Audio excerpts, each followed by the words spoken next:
ವೀಕ್ಷಕರೇ, BPL card ರದ್ದು. Suman TV ಕನ್ನಡದಲ್ಲಿ ಜಾಹೀರಾತು ನೀಡಲು ಸಂಪರ್ಕಿಸಿ 9686376663. ಇಂಥದ್ದೊಂದು ಮಾತು ಕೇಳಿದ ತಕ್ಷಣ ಸಹಜವಾಗಿ ಸಾಮಾನ್ಯ ಜನರ ಕಿವಿ ನೆಟ್ಟಗಾಗತ್ತೆ.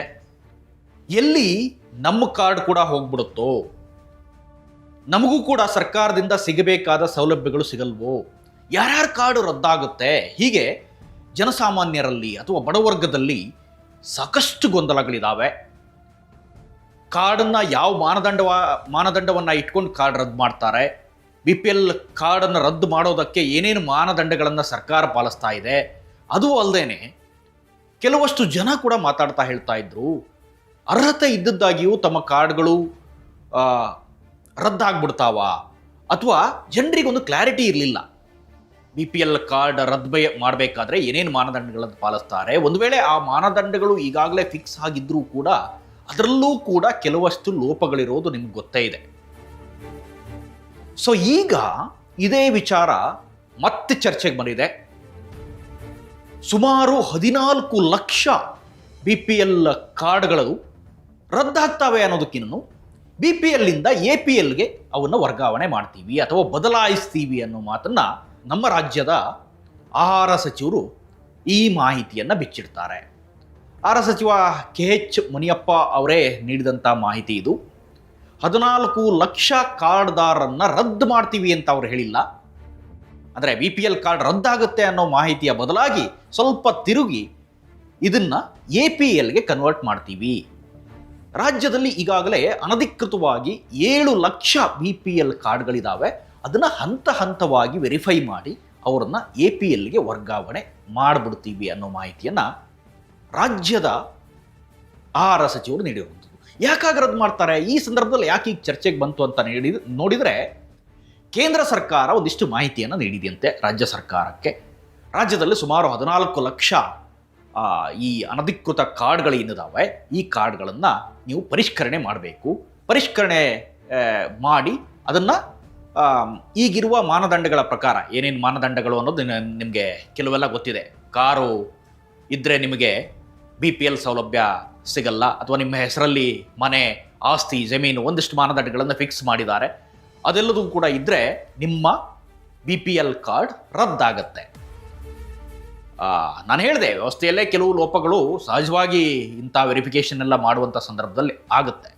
ಯಾಕೆಂದರೆ ಇವತ್ತು ಕಾರಿದೆ ಅಂದ ಮಾತ್ರಕ್ಕೆ ಆತನ BPL ಕಾರ್ಡನ್ನು ರದ್ದು ಮಾಡಿದರೆ, ಅಥವಾ 1,20,000 ಇನ್ಕಮ್ ಹೊಂದಿದ್ದಾನೆ ಅನ್ನೋ ಕಾರಣಕ್ಕೆ ಆತನ BPL ಕಾರ್ಡನ್ನು ರದ್ದು ಮಾಡಿಬಿಟ್ರೆ ಆತನಿಗೆ ಸಿಗಬೇಕಾದಂಥ ಸರ್ಕಾರಿ ಸೌಲಭ್ಯಗಳಿರ್ಬೋದು ಅಥವಾ ವೈದ್ಯಕೀಯ ಸೌಲಭ್ಯಗಳಿರ್ಬೋದು, ಇವೆಲ್ಲವೂ ಕೂಡ ರದ್ದಾಗ್ಬಿಡುತ್ತೆ.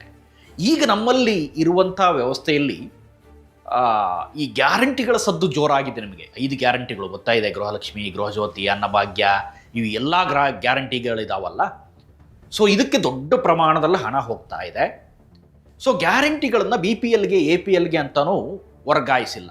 ಸರ್ಕಾರ ಒಂದು ಯೋಜನೆಯನ್ನೇ ಇಟ್ಕೊಂಡಿದೆಯಂತೆ, ರಾಜ್ಯ ಸರ್ಕಾರದ ಯೋಜನೆ ಇದು. ಕಾರ್ಡ್ದಾರರನ್ನು ಕಡಿಮೆ ಮಾಡಿ ಈ ಯೋಜನೆಗಳನ್ನು ಅಥವಾ ಈ ಲಕ್ಷ್ಮಿಗಳನ್ನು, ಈ 5 ಗ್ಯಾರಂಟಿಗಳನ್ನು BPL ಕಾರ್ಡ್ದಾರರಿಗೆ ಮಾಡಬೇಕು ಅನ್ನುವ ಉದ್ದೇಶ ಇದೆ ಅನ್ನೋದು ರಾಜಕೀಯ ವಲಯದ ಮಾಹಿತಿ. ಆದರೆ ಅದು ತಪ್ಪಂತ ಇಲ್ಲ ಬಿಡಿ, ತಪ್ಪಂತ ಹೇಳಲಿಕ್ಕಾಗಲ್ಲ. ಯಾಕೆಂದರೆ ಸೌಲಭ್ಯಗಳು ಅನ್ನೋದೇ ಹಾಗೆ, ಅದು ಯಾರಿಗೆ ಅಗತ್ಯ ಇದೆಯೋ ಅವ್ರಿಗೆ ಸಿಗಬೇಕು. ಅಗತ್ಯ ಇಲ್ಲದೇ ಇರೋರಿಗೆ ಸಿಕ್ಬಿಟ್ರೆ ಅದರದ್ದು ಮಾನ್ಯತೆ ಗೊತ್ತಾಗಲ್ಲ. ಸೊ ಈ ಗ್ಯಾರಂಟಿಗಳು ಅಷ್ಟೇ. ಬಹುಶಃ ನಾನಂತೂ ಅಂದ್ಕೊಳ್ತೀನಿ, ಈ BPL ಕಾರ್ಡ್ದಾರರಿಗೆ ಅಥವಾ ಬಡವರ್ಗದವ್ರಿಗೇನೆ ಅಥವಾ ಅಗತ್ಯ ಇದ್ದವ್ರಿಗೇನೆ, ಹೊಟ್ಟೆ ಹಸಿದವನಿಗೆ ಊಟ ಹಾಕಿದ್ರೆ ಹೆಂಗೆ ಖುಷಿ ಆಗ್ತಾನಲ್ಲ, ಅದೇ ರೀತಿ ಹೊಟ್ಟೆ ಹಸಿದವ್ರಿಗೆ ಕೊಟ್ಟರೆ ಅದರದ್ದು ಮಾನ್ಯತೆ, ಘನತೆ, ಗಾಂಭೀರ್ಯ, ಗತ್ತು ಎಲ್ಲ ಜಾಸ್ತಿ ಆಗುತ್ತೆ. ಸೊ ಈಗೇನಾಗ್ಬಿಟ್ಟಿದೆಯಪ್ಪ ಅಂತಂದರೆ, ಹಿಂದೆ ಒಂದಿಷ್ಟು ಚರ್ಚೆ ಆದ ಪ್ರಕಾರ ನಮ್ಮಲ್ಲಿ 80% BPL ಕಾರ್ಡ್ದಾರರೇ ಆಗ್ಬಿಟ್ಟಿದಾರಂತೆ.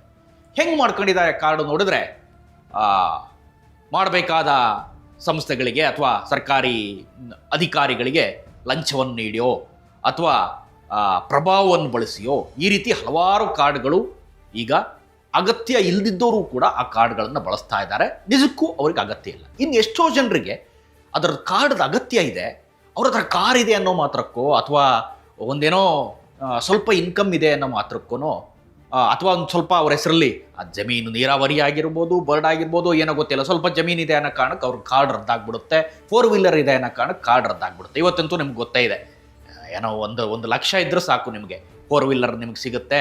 ಎಂಥ ಕೂಲಿ ಕೆಲಸ ಮಾಡೋನು ಕೂಡ ಆ ವೆಹಿಕಲನ್ನು ತಗೊಳ್ತಾರೆ.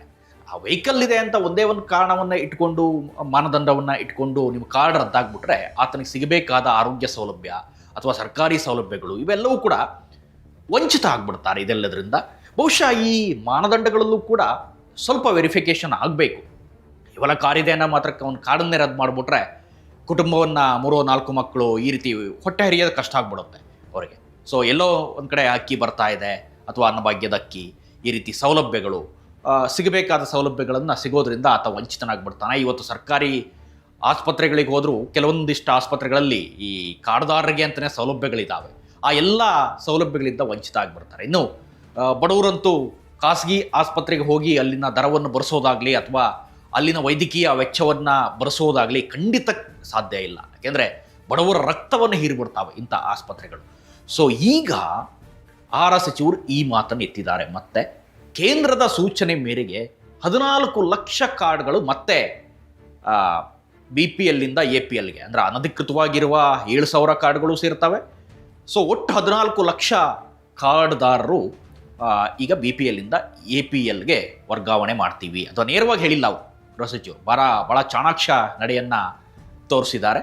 BPL ರದ್ದು ಮಾಡ್ತೀವಿ ಅನ್ನೋದಕ್ಕಿಂತನೂ ನಿಮ್ಮನ್ನು BPLನಿಂದ ತೆಗೆದು APLಗೆ ಹಾಕ್ತೀವಿ, APLನಲ್ಲಿರೋ ಸೌಲಭ್ಯ ನಿಮಗೆ ಸಿಗುತ್ತೆ ಅನ್ನೋದನ್ನು ಹೇಳಿದ್ದಾರೆ.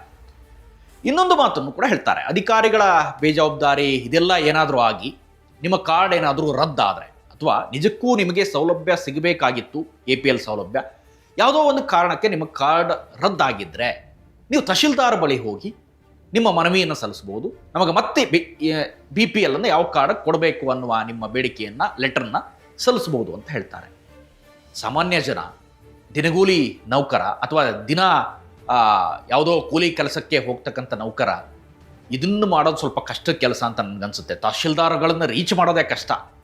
ಅವ್ರ ಹತ್ರಕ್ಕೆ ಹೋಗಕ್ಕೂ ಕೂಡ ಬಿಡಲ್ಲ. ಹಳ್ಳಿಗಳಲ್ಲಿ ನೀವು ನೋಡ್ಬೋದು, ತಹಶೀಲ್ದಾರ್ ಹತ್ರ ಹೋಗಿದ್ದೀನಿ ಅಂತಂದರೆ ಅದೇನೋ ಸಾಹಸ ಮಾಡಿ ಬಂದಂಗೆ. ಸೊ ಇಲ್ಲೂ ಕೂಡ ಈಗ ಮತ್ತೆ ಅದೇ ಪರಿಸ್ಥಿತಿ ಆಗ್ಬೋದು. ತಹಶೀಲ್ದಾರ್ ಆಫೀಸ್ಗೆ ಜನ ಮುತ್ತಿಗೆ ಹಾಕ್ಬೋದು ಅಥವಾ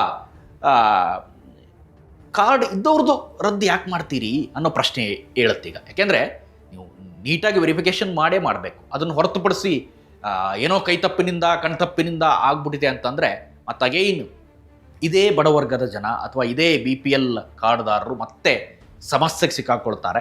ವ್ಯವಸ್ಥೆಯಲ್ಲಿ ಒಂದಿಷ್ಟು ಲೋಪ ಇರುತ್ತೆ, ಸಹಜವಾಗಿ ಅದು ಎಲ್ಲ ಕಡೆಯಿಂದಲೂ ಇರುತ್ತೆ. ಆದರೆ ಏಕಾಏಕಿ 14 ಲಕ್ಷ ಕಾರ್ಡನ್ನು ರದ್ದು ಮಾಡಬೇಕು ಅನ್ನೋ ಕಾರಣಕ್ಕೆ, ಅಲ್ಲ ಕಾರ್ಡನ್ನು APL ಆಗಿ ಕನ್ವರ್ಟ್ ಮಾಡಬೇಕು ಅನ್ನೋ ಕಾರಣಕ್ಕೆ ನೀವು ಯಾರ್ಯಾರ್ದನ್ನೋ ತೆಗೆದಾಕ್ಬಿಟ್ರೆ ಸಮಸ್ಯೆ ಆಗುತ್ತೆ. ಖಂಡಿತ ಅಧಿಕಾರಿಗಳು ಈ ಬಗ್ಗೆ ಬಹಳ ಗಮನದಲ್ಲಿಟ್ಟು ಕೆಲಸವನ್ನು ಮಾಡಬೇಕಾದಂಥ ಅನಿವಾರ್ಯತೆ ಇದೆ. ಸೊ ಈಗ ಈ ಚರ್ಚೆ ಏನಿತ್ತಲ್ಲ ಕಳೆದ 1 ವರ್ಷದಿಂದನೂ ಕೂಡ, ಇವತ್ತು ಕಾರ್ಡ್ ರದ್ದಾಗ್ಬಿಡುತ್ತೆ, ನಾಳೆ ರದ್ದಾಗ್ಬಿಡುತ್ತೆ ಅನ್ನೋ ಒಂದು ಚರ್ಚೆ ನಡುವೆ ಆಹಾರ ಸಚಿವರು ಒಂದು ಅಧಿಕೃತ ಹೇಳಿಕೆಯನ್ನು ನೀಡಿದ್ದಾರೆ.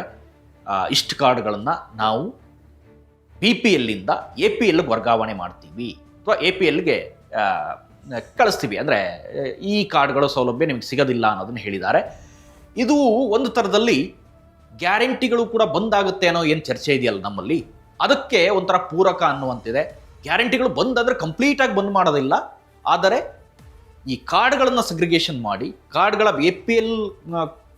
BPL ಕಾರ್ಡ್ಗಳನ್ನು ರಿಟೇಕ್, ಈ BPL ಕಾರ್ಡ್ಗಳನ್ನು ಸ್ವಲ್ಪ ಕಡಿಮೆ ಸಂಖ್ಯೆಗೆ ತಂದು ಅವರಿಗೆ ಗ್ಯಾರಂಟಿ ಯೋಜನೆಗಳನ್ನು ಕೊಡೋ ನಿಟ್ಟಿನಲ್ಲಿ ಸರ್ಕಾರ ಯೋಚನೆ ಮಾಡಿದೆ ಅಂತ ಒಂದು ಮಾಹಿತಿ ಹೊರಬಿದ್ದಿದೆ. ಆದರೆ ಇದು ಎಷ್ಟು ಮಟ್ಟಿಗೆ ಸತ್ಯ ಅಥವಾ ಸುಳ್ಳು ಅನ್ನೋದು ಗೊತ್ತಿಲ್ಲ.